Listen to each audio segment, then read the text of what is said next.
बात बांग्लादेश की कर लेते हैं। बांग्लादेश में शेख हसीना के इस्तीफे के बाद भी हिंसा लगातार जारी है। बांग्लादेश में अब हिंदू मंदिर और हिंदुओं के घर उग्रवादियों के निशाने पर नजर आ रही हैं। उपद्रवी लगातार इनको अपना निशाना बना रहे हैं। वहां से कई ऐसी तस्वीरें भी सामने आई हैं जिनमें कई मंदिरों में आग की लपटें दिखाई दे रही हैं, जबकि कई हिंदुओं के घरों को भी निशाना बनाया गया है। पंचगढ़ में हिंदुओं की दुकानों और घरों पर हमला किया गया। एक ही जिले में 12 घरों को आग लगा दी गई, जबकि दिनाजपुर में 10 घरों को उपद्रवियों ने जला दिया। खबर है कि लक्ष्मीपुर में 300 लोगों ने एक साथ हिंदुओं के घरों पर हमला बोल दिया है। उधर इस्कॉन मंदिर में भी तोड़फोड़ की गई है, जिसकी वीडियो सामने आई है। इस्कॉन ने दावा किया है कि कई मंदिरों में आग लगा दी गई है।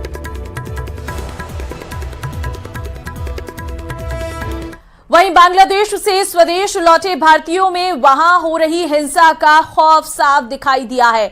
बांग्लादेश से लौटे भारतीयों ने वहां का हालात जो है वो बयां किए हैं।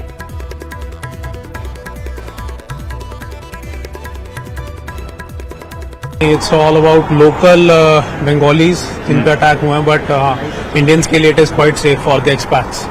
So now flight services has also been resumed, so it's not a problem. India treatment के लिए आया है। ट्रीटमेंट के लिए जी, अपोलो हॉस्पिटल में। अपोलो में। तो वहाँ क्या सिचुएशन है? हिंदूज की क्या कंडीशन है वहाँ पर? ना इजी से। अभी क्या सिचुएशन है बांग्लादेश में? Okay no problem. कोई प्रॉब्लम नहीं है? नहीं। तो राइट्स वगैरह हो गए थे वहाँ, हमने देखा काफी ज्यादा तोड़फोड़ और वायलेशन हो गया। Some violence in area, some area. वहाँ पर मेरा सरकार तो देश पे नहीं है। এখন मेरे देश पे स्टूडेंट में कुछ बोला था। हमारा देश এখন या सेना बाहिनी के प्रदेश में। स्टूडेंट की क्या कंडीशन? स्टूडेंट এখন ठीक है से स्टूडेंट এখন पैनिक है? पैनिक है वहाँ? हैं। The ground realities army has taken over the situation, and the currently situation is good. CM Bhajanlal का आज दूदू और सपोटा क्षेत्र का दौरा। सीएम 11:30 बजे जयपुर एयरपोर्ट से दूदू के लिए रवाना होंगे और दूदू के गाड़ोता में 75वां राज्य स्तरीय वन महोत्सव में शिरकत करेंगे। हरियालो राजस्थान एक पेड़ मां के नाम के तहत वृक्षारोपण करेंगे। एसडीआरएफ कैंपस गाड़ोता में होगा वृक्षारोपण। दूदू से सपोटा के मीन धाम जाएंगे सीएम। करौली के सपोटा में भी सीएम जनसभा को करेंगे संबोधित। मीन धाम में सीएम भजनलाल करेंगे वृक्षारोपण। शाम 4:40 पर जयपुर के लिए वापस रवानगी उनकी रहने वाली है। तो सीएम का आज दूदू और सपोटा का दौरा रहने वाला है, जहां पर गाड़ोता में 75वां राज्य स्तरीय वन महोत्सव में शिरकत करेंगे। हरियालो राजस्थान एक पेड़ मां के नाम कार्यक्रम में जो है शामिल रहने वाले हैं सीएम भजनलाल। और अब खबर चित्तौड़गढ़ से आपको देंगे, जहां पर भीषण सड़क हादसे में 5 लोगों की मौत हो गई है। आपको बता दूं कि हादसा निम्बाहेड़ा चित्तौड़गढ़ 4 हाईवे पर कंटेनर ने बाइक सवार 5 लोगों को कुचल दिया। मौके पर ही सबकी जान चली गई। एक 3 साल की बच्ची छिटक कर दूर जा गिरी, उसे अस्पताल में भर्ती कराया गया है। हादसा मंगलवार देर रात भावलिया पुलिया के पास हुआ है। मरने वालों में पति पत्नी और उनके बच्चे भी शामिल हैं। एक बाइक पर 6 लोग सवार थे। निम्बाहेड़ा सदर थाना अधिकारी संजय शर्मा ने बताया कि हादसे की सूचना मंगलवार रात करीब 10 बजे मिली थी। बताया गया है कि शहर से 7 किलोमीटर दूर भावलिया गांव की पुलिया के पास किसी भारी वाहन ने एक बाइक को अपनी चपेट में ले लिया। बात जोधपुर की करते हैं, जहां पर पानी में फंसे एक ही परिवार के 15 लोगों का रेस्क्यू कर लिया गया है। परिवार अपने खेत में फंस गया था। पुलिस एनडीआरएफ की टीमों ने सभी को रेस्क्यू किया है। रेस्क्यू के बाद प्रशासन ने राहत की सांस ली है। तो पूरे परिवार को फिलहाल रेस्क्यू कर लिया गया है। 15 लोगों का रेस्क्यू किया गया है। इस दौरान अब फिलहाल सभी सुरक्षित जगह पर पहुंच चुके हैं। अपने खेत में फंस गया था ये पूरा परिवार, और जहां पर लगातार रेस्क्यू ऑपरेशन किया गया और सभी लोगों को फिलहाल सुरक्षित बाहर निकाल लिया गया है। एसडीआरएफ और एनडीआरएफ की टीमें जो है वो लगातार वहां पर मौजूद रही। फिलहाल सभी लोग सुरक्षित हैं और एसडीआरएफ और एनडीआरएफ ने कड़ी मशक्कत के बाद सभी को बाहर निकाल दिया है। भारतीय वायुसेना जल्द ही अपने रक्षा बेड़े को और मजबूती देने जा रही है। इंडियन एयरफोर्स में आने वाले इस क्रांतिकारी बदलाव की पूरी कहानी क्या है, देखिए इंडिया की सक्सेस स्टोरी में।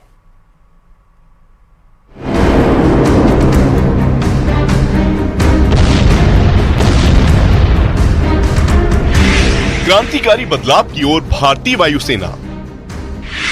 दुश्मन के खिलाफ नए चक्रव्यूह की तैयारी। वायुसेना को जल्द मिलेंगी 200 स्वदेशी मिसाइल।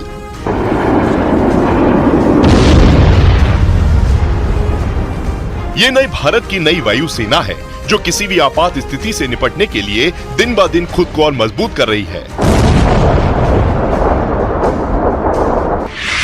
इसी कड़ी में MK-1 मिसाइल के लिए भारतीय वायुसेना ने भारत डायनामिक्स लिमिटेड यानी BDL को मंजूरी दे दी है, जिसके चलते अब जल्द ही इंडियन एयरफोर्स के रक्षा बेड़े में 200 अस्त्र मिसाइलें शामिल हो जाएंगी। ये मिसाइल हवा से ही दुश्मन को मार गिराने में सक्षम है। इस प्रोजेक्ट को सफल बनाने में DRDO की बड़ी भूमिका है। रक्षा अधिग्रहण परिषद ने 2900 करोड़ रुपए से ज्यादा की इस परियोजना को 2022 से 2023 में मंजूरी दी थी। सभी परीक्षण और विकास कार्य पूरा होने के बाद अब इन मिसाइलों के प्रोडक्शन को भी मंजूरी दे दी गई है।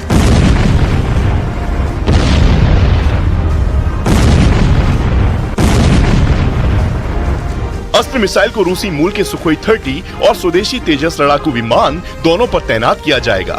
भारतीय वायुसेना मिसाइलों के लिए कई स्वदेशी परियोजनाओं में मदद कर रही है। ऐसी 3 से 4 परियोजनाएं पूरी होने वाली हैं। इनमें हवा से जमीन पर मार करने वाली मिसाइलें भी शामिल हैं।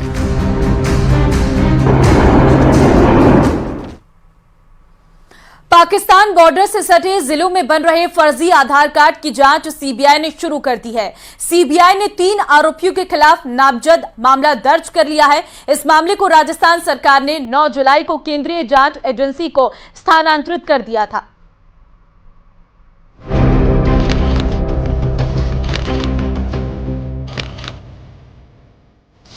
फर्जी आधार कार्ड मामले में सीबीआई जांच शुरू। 25,000 में फर्जी आधार कार्ड बनने का खुलासा। बांग्लादेशी लोगों ने फर्जी आधार कार्ड बनवाए।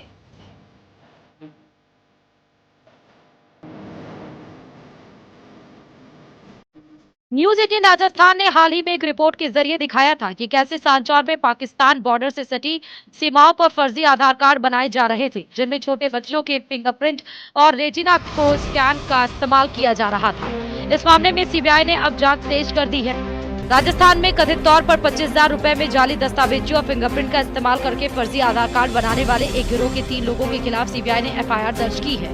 अधिकारियों ने कहा कि बड़े पैमाने पर चल रहे इस रैकेट की शुरुआती जांच में सामने आया है कि फर्जी आधार कार्ड बनाने के लिए स्कूली बच्चों की उंगलियों के निशान और रेटिना स्कैन के साथ साथ पैर की उंगलियों के निशान का भी इस्तेमाल किया गया है। इस मामले में राजस्थान सरकार ने 9 जुलाई को केंद्रीय जांच एजेंसी को स्थानांतरित कर दिया था। विभाग ने 30 जुलाई को सीबीआई को भेज दिया था। उसके बाद सीबीआई ने डुंगरी निवासी गणपत सिंह जाट, तोगाराम जाट और कन्हैया लाल प्रजापति के खिलाफ मामला दर्ज करके जांच शुरू कर दी थी। शिकायतकर्ता के मुताबिक ये तीनों कथित तौर पर उनकी ई-मित्र आईडी और आधार कार्ड से आधार कार्ड बना रहे थे। फर्जी आधार कार्ड मामले में सरकार अभी सख्त नजर आ रही है। मामला विधानसभा में उठने के बाद सरकार ने भी पिछले 1 साल में बने फर्जी आधार कार्ड की जांच करवाने का फैसला लिया है। सभी जिला कलेक्टर को मॉनिटरिंग करने के निर्देश भी दे रखे हैं। फर्जी आधार कार्ड का मामला इसलिए भी चिंता का सबब है क्योंकि सीमावर्ती इलाकों से घुसपैठ की घटनाएं सामने आती रही हैं। शक है कि इस फर्जीवाड़े की जड़ें देश के दुश्मनों तक न फैली हो। फर्जी आधार कार्ड मामले में सीबीआई ने अब एंट्री कर दी है और सीबीआई की एंट्री के बाद में 3 आरोपियों को नामजद करके उनके ऊपर कार्रवाई की जा रही है। देखने वाली बात यह है कि हालांकि 3 आरोपी अभी भी जो है फरार हैं और मौके पर जो है ये मित्र को सीज कर दिया गया है। वहीं सीबीआई ने जो है पिछले 1 साल में कितने आधार कार्ड बनाए उसको लेकर जो है जांच कमेटी बनाई गई है और इसको जो है अब जितने आधार कार्ड बने उनका जो है भौतिक सत्यापन भी किया जाएगा। हालांकि पूरा विषय जांच का है, जांच के बाद ही इसका जो खुलासा हो पाएगा। कैमरा पर्सन के साथ में न्यूज 18 के लिए प्रतीक सोलंकी। राजस्थान क्रिकेट एसोसिएशन की पिछली कमेटी के कार्यकाल में महाभ्रष्टाचार का खुलासा हो रहा है। आरसी एडहॉक कमेटी की ओर से कराई गई जांच रिपोर्ट में खेल और खिलाड़ियों के नाम पर भारी अनियमितताएं बरतने से पर्दा उठ रहा है और अब सरकार जांच रिपोर्ट के आधार पर दोषियों को जेल के सलाखों के पीछे भेजने की तैयारी कर रही है। देखिए रिपोर्ट।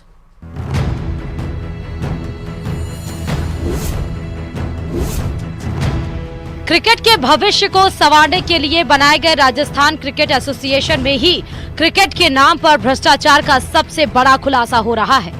अक्सर विवादों में रहने वाली पिछली राजस्थान क्रिकेट एसोसिएशन की कमेटी ने अपने कार्यकाल में खेल के मैदान से लेकर खिलाड़ियों के कल्याण तक जमकर भ्रष्टाचार किया है।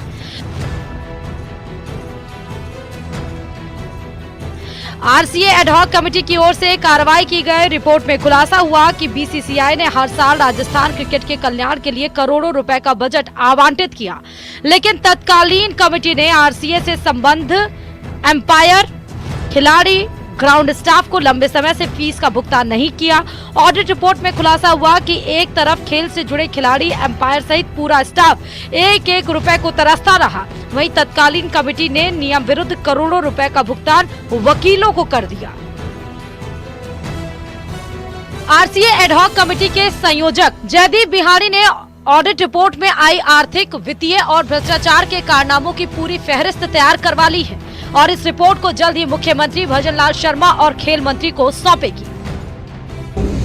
कई मामलों में फाइनेंशियल इरेगुलरिटीज मिली है। हमने भी सीए से जांच करवाई है।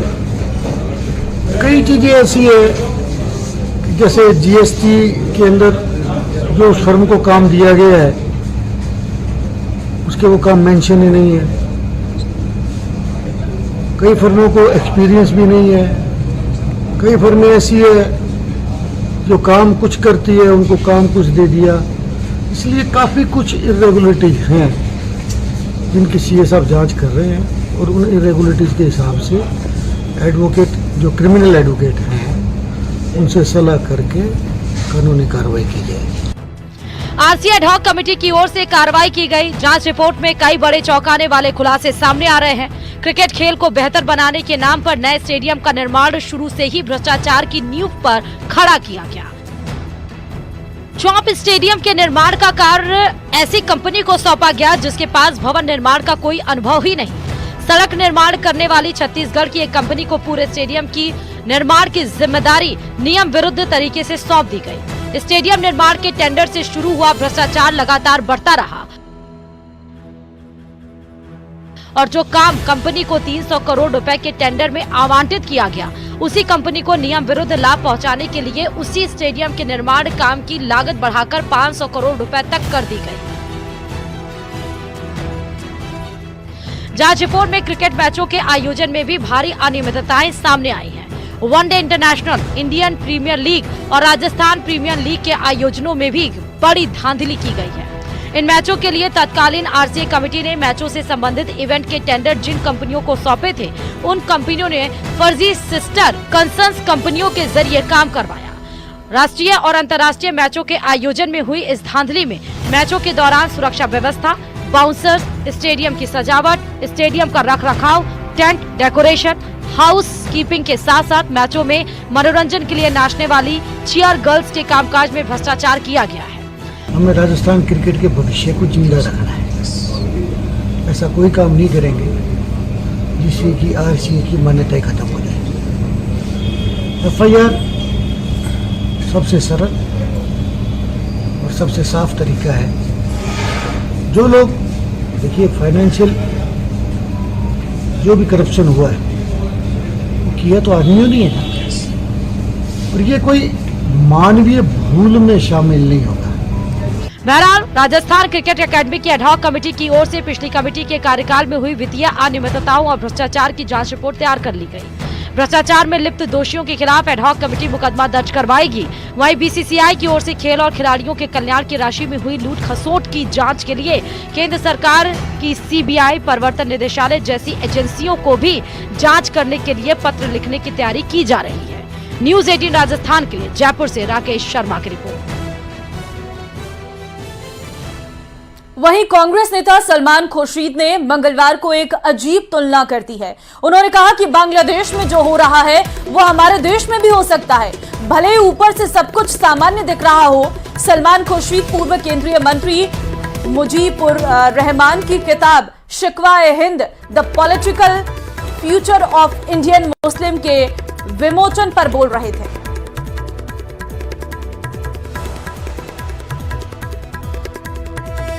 तो किताब के विमोचन समारोह में बोले सलमान खुर्शीद। बांग्लादेश हिंसा पर उनका अजीबोगरीब बयान सामने आया है और अब इस बयान के तमाम मायने निकाले जा रहे हैं। भारत में भी बांग्लादेश जैसा हो सकता है, सलमान खुर्शीद की तरफ से कहा गया है। और सलमान खुर्शीद के इस बयान की अब आलोचना चौतरफा हो रही है क्योंकि अपने आप में बड़ा बयान है उनकी तरफ से कहा गया है कि जो बांग्लादेश में इस वक्त हो रहा है, भारत में भी ऐसा हो सकता है।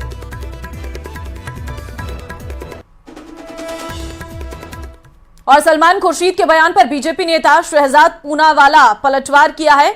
उन्होंने कहा है कि लोगों को भड़काने की कोशिश कर रही कांग्रेस। तरफ तो कांग्रेस पार्टी कहती है कि बांग्लादेश में जो स्थितियां बन रही है, घटनाक्रम हो रहा है, उसको लेकर भारत सरकार के साथ वो खड़ी है, भारत सरकार के स्टैंड के साथ वो खड़ी है। परंतु दूसरी ओर कांग्रेस के नेता, इंडिया अलायंस के नेता, चाहे सलमान खुर्शीद हो, चाहे संजय राउत हो, चाहे इल्तिजा मुफ्ती हो, महबूबा मुफ्ती की बेटी हो, ये नेता लगातार भड़काने की कोशिश कर रहे हैं। अब सलमान खुर्शीद कहते हैं कि जो बांग्लादेश में हुआ वो भारत में भी हो सकता है। क्या ये भड़काने की कोशिश की जा रही है? क्या ये किसी को आइडिया देने की कोशिश की जा रही है? प्रदेश भर में इंद्रदेव की मेहरबानी की वजह से भले ही मेघराज झमाझम बरस रहे हैं, लेकिन इस झमाझम बारिश के दौर में भी पेयजल संकट के कारण जलदाय विभाग के इंजीनियर्स की नींद हराम हो रही है। बीसलपुर बांध के हालात ये हैं कि अगर जल्द ही बांध का जलस्तर नहीं सुधरा तो गर्मियों से पहले ही 4 जिलों की आबादी एक एक बूंद को तरस सकती है। देखिए रिपोर्ट।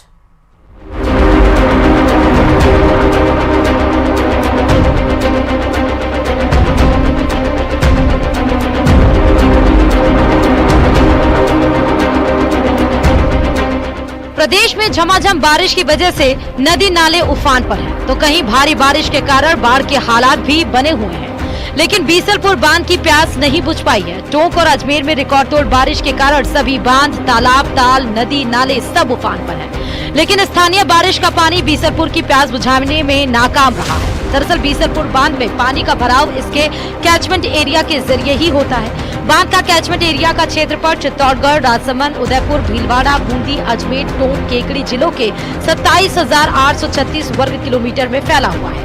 जब इन सभी जिलों में अच्छी बारिश होती है तो कैचमेंट एरिया के माध्यम से बांध में पानी पहुंचता है। कैचमेंट एरिया के बड़े हिस्से को अभी अच्छे मानसून का इंतजार है। बीसलपुर बांध में जलभराव के लिए भीलवाड़ा के मेनाल से निकलने वाली मेनाली नदी, चित्तौड़गढ़ जिले की बेड़च नदी, राजसमंद से निकलने वाली बनास नदी, चित्तौड़गढ़ जिले की कोठारी नदी, अजमेर जिले की खारी और डाई नदियों में जबरदस्त उफान आने पर ही बीसलपुर बांध में पानी पहुंचता है। जैसा सभी को विदित है कि इस समय बीसलपुर में जो त्रिवेणी नदी से जहाँ से पानी आता है, तो नदी से पानी नहीं मिल पा रहा है बीसलपुर को, तो करीब 310 मीटर का उसका लेवल चल रहा है। और अगर वहाँ बरसात नहीं होती है या कम होती है तो इस पानी को हम नवंबर तक ही सप्लाई कर पाएंगे। तो यदि बरसात होती है, पानी आता है जब, तो आगे उस हिसाब से प्लान करेंगे, नहीं तो फिर इस पर ये उच्च स्तर पर निर्णय करवाएंगे कि इसमें पानी की कटौती की जाए या अल्टरनेट दे दिया जाए, जो भी है इस पर निर्णय करवाएंगे। बीसलपुर बांध की पानी की आवक के रिकॉर्ड पर नजर डालें तो 85% पानी की आवक अगस्त और सितंबर महीने में होती रही है। इसके लिए पहले कैचमेंट एरिया पूरी तरह से रिचार्ज हो जाता है, लेकिन इस बार बांध का कैचमेंट एरिया ही रिचार्ज नहीं हो पाया। ऐसे में बांध में पानी पहुंचने की उम्मीद भगवान भरोसे ही रह गई। जलदाय विभाग के इंजीनियर इसलिए परेशान हैं क्योंकि बीसलपुर बांध में मौजूदा जल स्तर के हिसाब से दिसंबर 2024 तक ही पेयजल आपूर्ति की जा सकती है। बीसलपुर बांध में जल भराव की कुल क्षमता 38.5 टीएमसी है और अब बांध में करीब 13 टीएमसी पानी ही बचा है। एनजीटी के आदेशानुसार बांध में करीब 8 टीएमसी पानी जलीय जंतु और पर्यावरण की दृष्टि से बचाना अनिवार्य है, यानी करीब 5 से 6 टीएमसी पानी से ही राजधानी जयपुर जिले की ग्रामीण और शहरी आबादी, अजमेर जिले, केकड़ी, दूदू, टोंक सहित दौसा जिले की आबादी को पेयजल सप्लाई करनी है। बांध में मौजूदा जल स्तर से सिर्फ दिसंबर तक की पानी सप्लाई किया जा सकता है। इन सभी जिलों को पेयजल आपूर्ति दिसंबर तक करने के लिए बांध से पानी सप्लाई की कटौती शुरू कर दी गई है। बांध से भीषण गर्मियों में जहां 560 एमएलडी पानी प्रतिदिन जयपुर के लिए जा रहा था, उसमें अब कटौती करते हुए 500 एमएलडी तक पहुंचा दिया गया है। 10.70 तो लेवल अभी कम है काफ़ी, और यदि यही लेवल रह जाता है तो फिर तो काफ़ी कुछ रिडक्शंस करने होंगे, कटौती करनी होगी पानी जयपुर में, अजमेर में, सभी लेवल्स पर कटौती करनी होगी। उसके लिए मीटिंग होनी है। बेसिकली 2 फ्रंट पे प्रयास होंगे। पहला तो है कि बीसलपुर से हमारे को जितना पानी ले रहे हैं, विड्रॉल कर रहे हैं, उसको हमें कम करना होगा। और हमारे जो लोकल सोर्सेज हैं, ट्यूबवेल्स हैं, उनको स्ट्रेंथन करके जो एग्जिस्टिंग है उनसे तो प्रोडक्शन लेना ही है, हो सकता है कुछ और ड्रिलिंग वगैरह भी करके पानी को ऑगमेंट करना पड़ेगा। बीसलपुर बांध पर राजधानी सहित सभी जिलों की 70% से ज्यादा आबादी निर्भर है और उतना पानी ना तो कंटिजेंसी प्लान में लाया जा सकता है और ना ही बीसलपुर बांध के मौजूदा जल स्तर से लाया जा सकता है। ऐसे में सरकार के सामने गर्मियों से पहले ही पानी का संकट भरी सर्दियों में ही पसीने ला सकता है।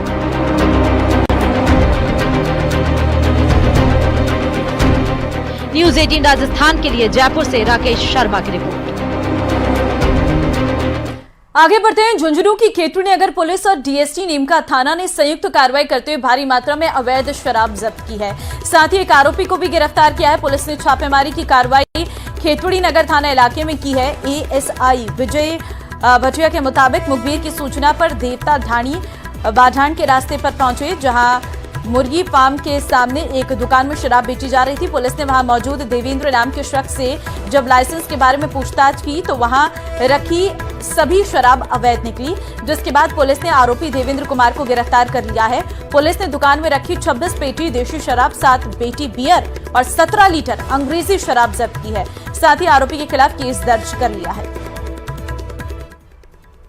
रोड पर एक व्यक्ति दुकान के अंदर अंग्रेजी शराब, बियर व देसी शराब अवैध रूप से बेच रहा है। इस पर मन एसआई विजय सिंह मैं जाब्ता ने मौके पर पहुंचकर जांच की तो वहां पर दुकान के अंदर मिले व्यक्ति का नाम पता पूछा तो अपना नाम देवेंद्र कुमार पुत्र अशोक कुमार जाति दानक निवासी मोहनपुर हरियाणा होना बताया। जिसने दुकान के अंदर शराब अंग्रेजी शराब के बोतल अद्धे पवे सजाकर तथा नीचे कार्टून बियर के और देसी शराब के रखकर बेच रहा था, बेचने के लिए रखी हुई थी। व्यक्ति को लाइसेंस पूछा तो कहा लाइसेंस नहीं है। और चलिए इस बुलेटिन में फिलहाल के लिए बस इतना ही। आगे आप देखिए 100 गांव 100 शहर। नमस्कार।